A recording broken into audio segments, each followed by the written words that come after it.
नमस्कार साथियों, कल के वीडियो में हमने देखा कि समास क्या होता है, समास किसे कहते हैं, समास क्या है, समास के कितने प्रकार हैं। हर प्रकार के एक एक उदाहरण को आपने समझा। तो आज इस वीडियो में उन्हीं समास के भेद की विस्तार से चर्चा करेंगे। तो चलिए पहले देख लेते हैं कल आपने क्या पढ़ा, रिवीजन कर लेते हैं, फिर विस्तार से उनके भेदों के बारे में चर्चाएं करेंगे। समास समास के बारे में आपने कल देखा, समास दो शब्दों से मिलकर बना हुआ है, सम और आस। सम और आस से समास का शाब्दिक अर्थ संक्षेप या संक्षिप्त करना होता है, संक्षेप या संक्षेपीकरण कह सकते हैं। और इसका विपरीत होता है विस्तार, इसका विपरीत होता है विस्तार। संक्षेप का विपरीत होता है विस्तार। विस्तार को आप व्यास कह सकते हैं, विस्तार को आप कह सकते हैं व्यास। यानी समास का विलोम शब्द व्यास होगा, समास का विलोम शब्द व्यास होगा। ये कल आपने देख लिया। समास दो या दो से अधिक पदों से मिलकर बने नए सार्थक शब्द को समास कहते हैं। यानी कम से कम दो शब्द होने चाहिए, दो शब्द या पद होने चाहिए समास के लिए। जैसे हमने एक शब्द देखा राजा का पुत्र, यानी आप इसे कह सकते हैं राजपुत्र। राजपुत्र कल हमने पढ़ा था कि यहां राज प्रथम पद है, यानी इसे पूर्व पद कहेंगे, पूर्व पद कहेंगे। और पुत्र उत्तर पद है या बाद का पद है, इसे आप उत्तर पद कह सकते हैं। यहाँ पर पूर्व पद और उत्तर पद कल आपने पढ़ लिया, और इन सभी को मिलाकर समस्त पद कहते हैं, समस्त पद कहते हैं। यही समस्त पद समास है। समास है क्योंकि ये दो पदों का योग हो रहा है। कल आपने इसके बारे में विस्तार से देखा है। तो आज हम चर्चा करेंगे इन्हीं पदों के आधार पर, इन्हीं पदों की प्रधानता के आधार पर। जो समास आपको हमने बताया कि पूर्व पद प्रधान अव्ययी भाव समास, उत्तर पद प्रधान तत्पुरुष समास, दोनों पद प्रधान द्वंद्व समास, और दोनों पद अप्रधान बहुव्रीहि समास। तो इनके बारे में कल आपने देखा, और यह भी देखा था साथ में कि तत्पुरुष समास के दो भेद होते हैं, एक कर्मधारय और दूसरा द्विगु। यानी तत्पुरुष समास, कर्मधारय समास और द्विगु समास नामक दो भेदों से मिलकर बना है। तत्पुरुष समास में दो भेद ये रख सकते हैं आप। कर्मधारय में विशेषता आपको बताएं या उसकी परिभाषा की बात की जाए तो वहां विशेषण विशेष्य का संबंध होता है, और द्विगु में भी विशेषण विशेष्य का संबंध होगा, लेकिन वहां जो विशेषण शब्द होगा वह संख्यावाची शब्द होगा या संख्यावाची विशेषण होगा, ऐसा कह सकते हैं आप। तो उन समासों के बारे में विस्तार से अब चर्चा करने हम जा रहे हैं। कल आपने देखा कि समास के 6 भेद होते हैं। तो उन भेदों के बारे में एक बार चर्चा करते हैं। समास, समास के 6 भेद। इसमें पहला है अव्ययी भाव समास, अव्ययी भाव समास। दूसरा तत्पुरुष समास,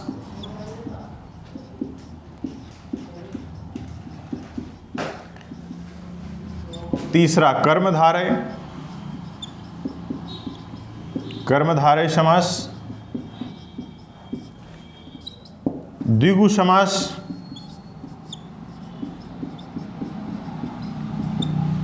द्वंद्व समास,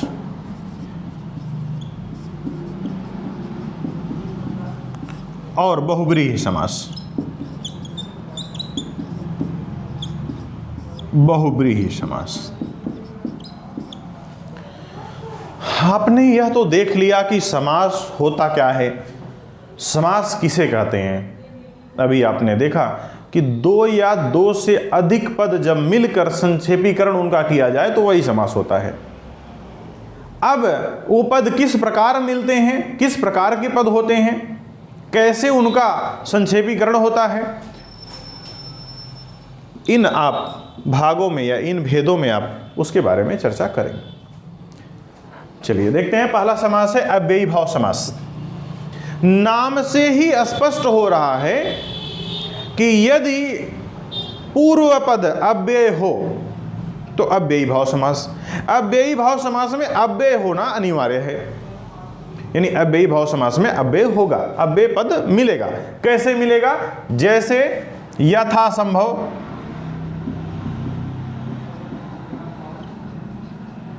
आजन्म, आजन्म, दो समस्त पद आपको मिल गए। पहले समस्त पद को देखें अगर हम, तो यहां पर यथा अव्यय शब्द है और अव्यय है और पूर्व पद है, पूर्व पद। अब अव्ययी भाव समास की पहले आप परिभाषा सुन लीजिए।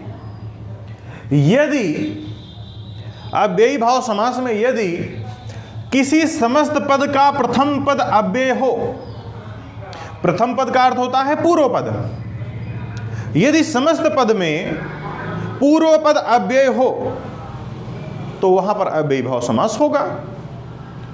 इतना ही नहीं, अब उस अव्यय की प्रधानता भी होनी चाहिए। यानी आप इस प्रकार कह सकते हैं पूरी परिभाषा कि यदि किसी समस्त पद में पूर्व पद अव्यय और प्रधान हो, अव्यय और प्रधान हो, वहां पर अव्ययी भाव समास होगा।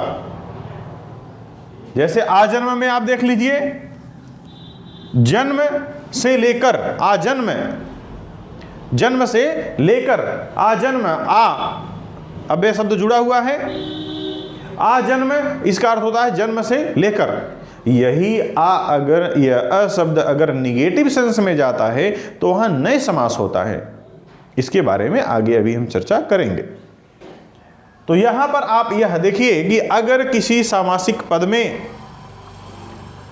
किसी सामासिक पद में या समस्त पद में पूर्व पद प्रधान हो और पूर्व पद अव्यय हो, वहां पर अव्ययी भाव समास हो जाएगा।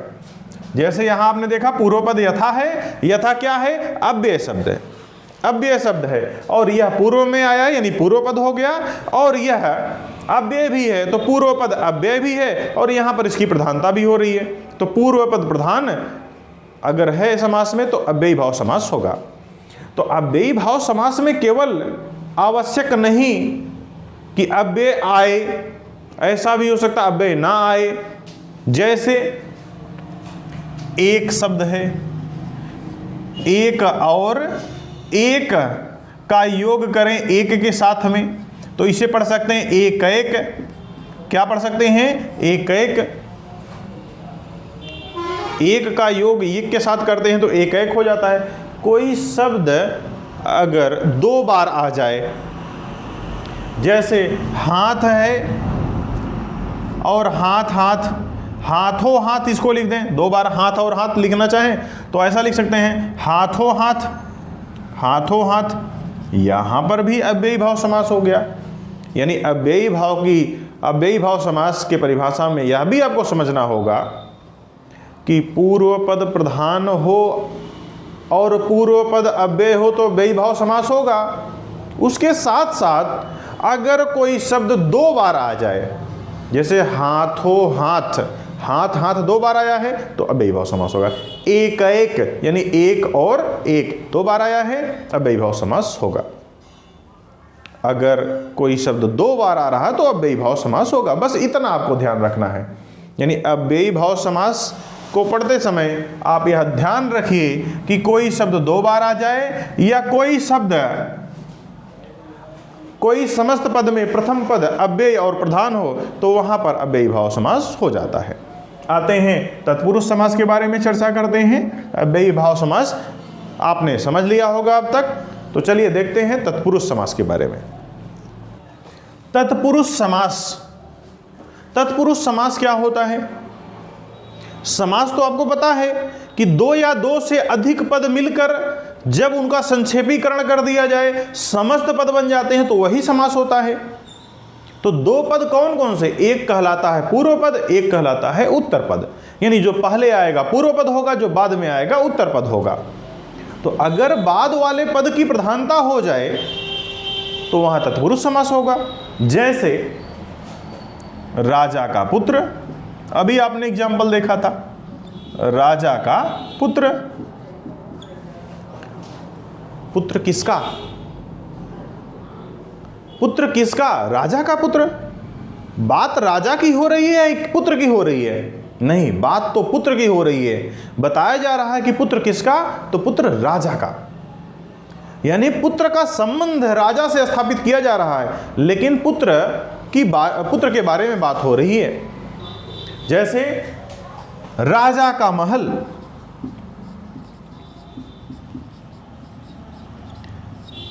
राजा का महल, इसको आप इस प्रकार लिख सकते हैं, राजमहल।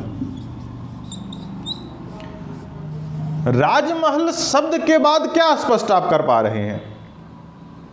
किसी व्यक्ति के बारे में बात हो रही है या किसी महल के बारे में बात हो रही है? यहां स्पष्ट हो रहा है कि एक महल के बारे में बात हो रही है जो कि राजा का है, यानी महल का संबंध राजा से हो रहा है, पुत्र का संबंध राजा से हो रहा है, यानी उत्तर पद की प्रधानता हो रही है। यहां आप देखें, राजपुत्र शब्द में उत्तर पद की प्रधानता हो रही है, राजमहल में महल शब्द की प्रधानता हो रही है, यानी जो पद बाद में आ रहा है उसकी प्रधानता हो रही है, जो पद उत्तर में आ रहा है उसकी प्रधानता हो रही है। जब उत्तर पद की प्रधानता हो वहां पर तत्पुरुष समास होता है। तो आपने अभी देखा तत्पुरुष समास के बारे में, तो अब चलिए हम बात करते हैं कर्मधारय समास के बारे में। कर्मधारय समास क्या होती है? वैसे देखा जाए तो कर्मधारय और द्विगु, कल आपको बताए थे कि कर्मधारय और द्विगु तत्पुरुष के भेद हैं। तो अगर तत्पुरुष समास में उत्तर पद प्रधान हो रहा है तो कर्मधारय और द्विगु में भी उत्तर पद प्रधान होगा, कर्मधारय और द्विगु समास में भी उत्तर पद प्रधान होगा। तत्पुरुष समास में आपने देखा कि यहां कारक चिन्ह का लोप हो रहा था। अगर कारक चिन्ह का लोप हो तो यहां पर तत्पुरुष समास हो जाएगा, लेकिन अगर विशेषण विशेष का संबंध हो तो कर्मधारय समास होता है। जैसे एक शब्द है नीलकंठ, नीला है जो कंठ, इसका विग्रह करेंगे तो होगा नीला है जो कंठ, नीला है जो कंठ। विशेषण विशेष का संबंध यहां पर हो रहा है, यानी नील शब्द विशेषण है, कंठ शब्द विशेष्य है। नील शब्द विशेषण है, कौन सा विशेषण है? गुणवाचक विशेषण है। कंठ है क्या? संज्ञा है, नाम है किसी का, कंठ। ये नीला है कंठ, कंठ का नाम है, नाम किसी का रहेगा तो वहां पर संज्ञा होगा। तो यहां पर कंठ शब्द संज्ञा है और नील विशेषण है। तो यहां पर आप देख रहे हैं कि विशेषण और विशेष्य का संबंध हो रहा है। नीलकंठ शब्द बहुब्रीहि समास भी होता है, नीलकंठ शब्द में बहुब्रीहि समास भी होता है। इस बात को भी आप समझते रहिए। अगर नीलकंठ का विग्रह आप इस प्रकार करें कि नीला है जो कंठ, तो यहां कर्मधारय होगा। किसी व्यक्ति के बारे में बात नहीं हो रही है, केवल कंठ के बारे में बात हो रही है, एक ऐसा कंठ जो नीला है, यानी केवल विशेषण विशेष की बात हो रही है। और जब विशेषण विशेष की बात होगी तो कर्मधारय समास हो जाएगा। लेकिन अगर इसी नीलकंठ शब्द को हम किसी तीसरे व्यक्ति के परिप्रेक्ष्य में बोले, नीला है कंठ जिसका, अगर ऐसा लिख दें, नीला है कंठ जिसका, अब यहां व्यक्ति की बात हो रही है। नीला है कंठ जिसका, किसी व्यक्ति की बात हो रही है। किसको कहा जाता है? किसका कंठ नीला है? शिव का, अर्थात शिव। जब आप कुछ बोलते विग्रह करते हैं और बाद में निकल कर आता अर्थात या एक किसी और व्यक्ति का नाम, नीला है कंठ जिसका अर्थात शिव, प्रधानता हो गई अन्य पद की, आ जाएगा बहुब्रीहि समास। इसके बारे में अभी चर्चा करेंगे। एक शब्द में, एक समस्त पद में कई समास हो सकते हैं। जैसे नीलकंठ में कर्मधारय समास है, कर्मधारय ऑप्शन में ना हो तो तत्पुरुष समास भी है, क्योंकि तत्पुरुष का भेद ही है कर्मधारय। और नीलकंठ में बहुब्रीहि समास भी है, क्योंकि नीला है कंठ जिसका अर्थात शिव, अन्य पद की प्रधानता हो रही है। तो एक समस्त पद में कई समास हो सकते हैं, इस बात को भी ध्यान आप रखते चलेंगे। यहां पर क्या है, हम आपको कर्मधारय बता रहे हैं, तो कर्मधारय बता रहे हैं तो नील शब्द क्या है, विशेषण, और कंठ क्या है, विशेष्य। विशेषण विशेष्य के संबंध होने के कारण से नीलकंठ शब्द जो है कर्मधारय समास हो जाएगा नीलकंठ शब्द में। तो कर्मधारय समास पढ़ते समय केवल इस बात को आपको ध्यान रखना है कि विशेषण विशेष्य का संबंध हो रहा है या नहीं। अच्छा, अगर हो रहा है तो और क्या ध्यान रखना है, उत्तर पद की प्रधानता है कि नहीं, क्योंकि आप चाहे तत्पुरुष समास पढ़ लें, कर्मधारय पढ़ लें या द्विगु पढ़ लें, तीनों समासों में उत्तर पद की प्रधानता होनी चाहिए। यहां पर नीलकंठ है, बात नील की हो रही है या नीले रंग की हो रही है, कंठ की हो रही है, नहीं, बात तो कंठ की हो रही है, और कंठ के बारे में बताया जा रहा है। कंठ कैसा है, नीला कंठ है, कंठ के बारे में बताया जा रहा है। यहां पर उत्तर पद के बारे में बताया जा रहा है, उत्तर पद के बारे में बताया जा रहा है, यानी उसकी प्रधानता है, उसकी प्रधानता है, यानी उत्तर पद प्रधान अगर है और विशेषण विशेष्य का भी संबंध है तो कर्मधारय समास हो जाएगा। आगे आप देखिए द्विगु समास, द्विगु समास और कर्मधारय समास में विशेष अंतर नहीं है, क्योंकि द्विगु समास में भी संज्ञा विशेष्य शब्द आएगा, लेकिन जो विशेषण होगा उसके बारे में खास बात है कि वह संख्यावाची विशेषण होगा। विशेषण के भेद आपने पढ़े हैं। संख्यावाची विशेषण यानी जो संख्याओं को इंगित करता है, संख्याओं को बताता है, ऐसे विशेषण होंगे उसमें। देखते हैं द्विगु समास क्या है।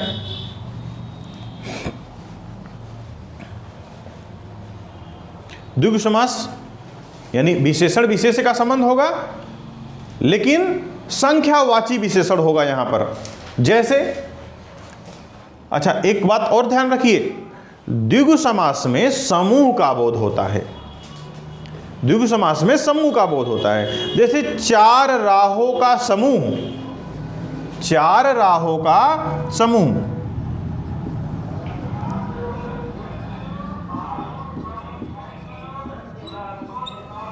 चार राहों का समूह, चार राहों के समूह को आप क्या कहते हैं, चौराहा कहते हैं, चौराहा कहते हैं।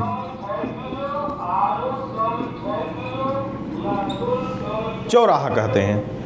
यहां पर चौ क्या इंगित कर रहा है, संख्यावाची, संख्यावाची शब्द है, यानी यह विशेषण भी है, राहों का विशेषण है, राहों के बारे में बता रहा है, और जो किसी के बारे में बताए विशेषण होता है, लेकिन कैसा विशेषण है, संख्यावाची विशेषण है, यानी यह संख्यावाची विशेषण है, संख्यावाची पद है, ऐसा भी कह सकते हैं। और राह यानी एक संज्ञा है, संज्ञा है। अब अगर किसी के बारे में कोई संख्यावाची शब्द बता रहा है, कोई राह के बारे में बता रहा संख्यावाची शब्द, कितने राह हैं, चार राह हैं, यानी चार राहों का समूह, तो चार राहों का समूह चौराहा बन गया, और चार राहों यानी संख्यावाची शब्द आने के कारण समास में कौन सा समास होगा, द्विगु समास होगा। जैसे त्रिलोक शब्द है, तीन लोकों का समूह, त्रिलोक शब्द, इसमें भी द्विगु समास है। नौ रात्रियों का समूह अर्थात नवरात्र, 7 दिनों का समूह अर्थात सप्ताह है। यानी आप देख रहे हैं कि अगर संख्यावाची शब्द आ रहा है, संज्ञा के बारे में संख्यावाची शब्द बता रहा है, तो वहां पर द्विगु समास हो रहा है। यानी ऐसे सभी शब्द, चाहे वह नवरात्रि हो, नवरात्र हो यानी 9 रातों का समूह, चाहे वह सप्ताह हो, 7 दिनों का समूह, सप्ताह हो गया, या त्रिलोक हो, 3 लोकों का समूह, या फिर चौराहा हो, 4 राहों का समूह, हर जगह संख्यावाची शब्द जरूर आ रहा है, और वो भी पूर्व में आ रहा है, और बाद वाले पद के बारे में बता रहा है, यानी बाद वाला पद प्रमुख है, उसके बारे में बता रहा है, इसलिए बताया जा रहा है क्योंकि प्रमुख हो। और उत्तर पद प्रधान होगा तो द्विगु समास होगा, अगर पहले पूर्व पद संख्यावाची हो जाए तो। चलिए अगला समास के बारे में चर्चा करते हैं, द्वंद्व समास।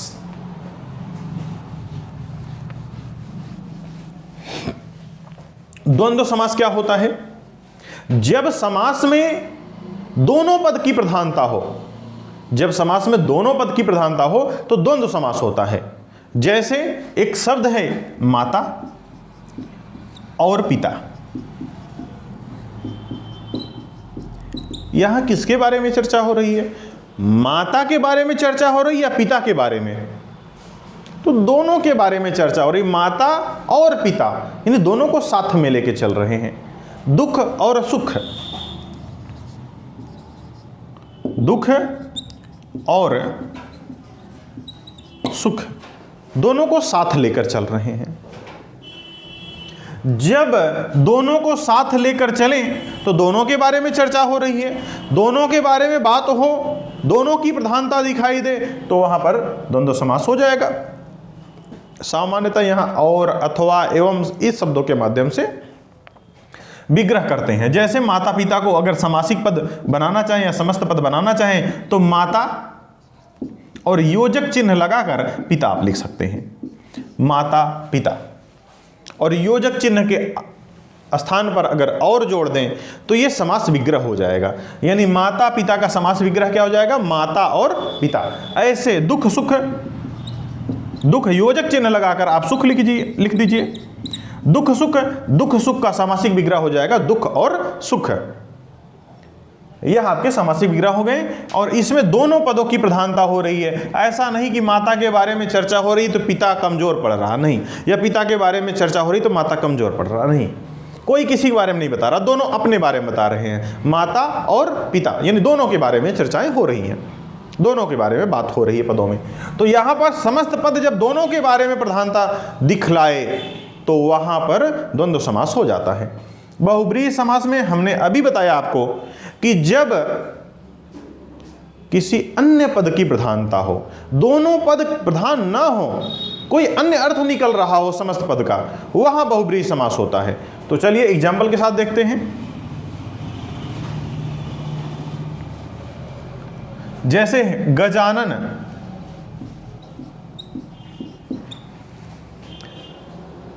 गजानन शब्द, गजानन का क्या अर्थ होगा? गज के समान मुख वाला। गज के समान किसका मुख है? गणेश भगवान का। तो गणेश, आप गजानन को विच्छेद करना चाहें या विग्रह करना चाहें तो आप इस प्रकार लिख सकते हैं, गज के समान मुख वाला, अर्थात गणेश, अर्थात गणेश। यानी गज के समान मुख वाला कौन है? गणेश है।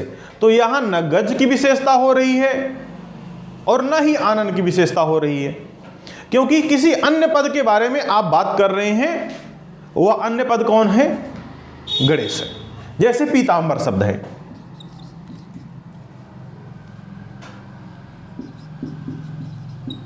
जैसे शब्द है पीतांबर। पीला हो अंबर जिसका, पीला हो अंबर जिसका, पीला हो अंबर जिसका, पीला हो अंबर जिसका अर्थात पीतांबर। ये पीतांबर शब्द कृष्ण के लिए प्रयोग किया जाता है या विष्णु के लिए। आप यहां कृष्ण या विष्णु के लिए पीतांबर शब्द प्रयोग कर सकते हैं। ऐसे नीलांबर शब्द, नीला हो अंबर जिसका अर्थात शनि। ऐसे दशानन शब्द है, दस हो आनन जिसके, किसके पास दस आनन है? आनन मतलब मुख, किसके पास दस मुख है? अर्थात रावण। तो जब आप दो पदों को मिलाते हैं और समस्त पद बनाते हैं, उस समस्त पद किसी अन्य अर्थ में जाता है या वह समस्त पद कोई और अर्थ दे रहा होता है, वहां पर बहुब्रीहि समास होता है। तो बहुब्रीहि समास जब किसी समस्त पद में दोनों पद की प्रधानता ना होकर अन्य पद की प्रधानता होती है तो बहुब्रीहि समास होता है। इस प्रकार आपने देखा कि अव्ययी भाव समास, तत्पुरुष समास, कर्मधारय, द्विगु, द्वंद्व और बहुब्रीहि समास 6 प्रकार के समास मुख्य रूप से आपको पढ़ने होते हैं। ये आपके एग्जाम के पॉइंट ऑफ व्यू से जितने इंपॉर्टेंट थे हमने आपको पढ़ा दिया है। तो चलिए आज के लिए इतना ही। अब हम आपसे मिलते हैं अगले वीडियो में कुछ नए टॉपिक के साथ में, हिंदी व्याकरण के एक नए टॉपिक के साथ में आपसे फिर मिलते हैं। वीडियो देखने के लिए धन्यवाद।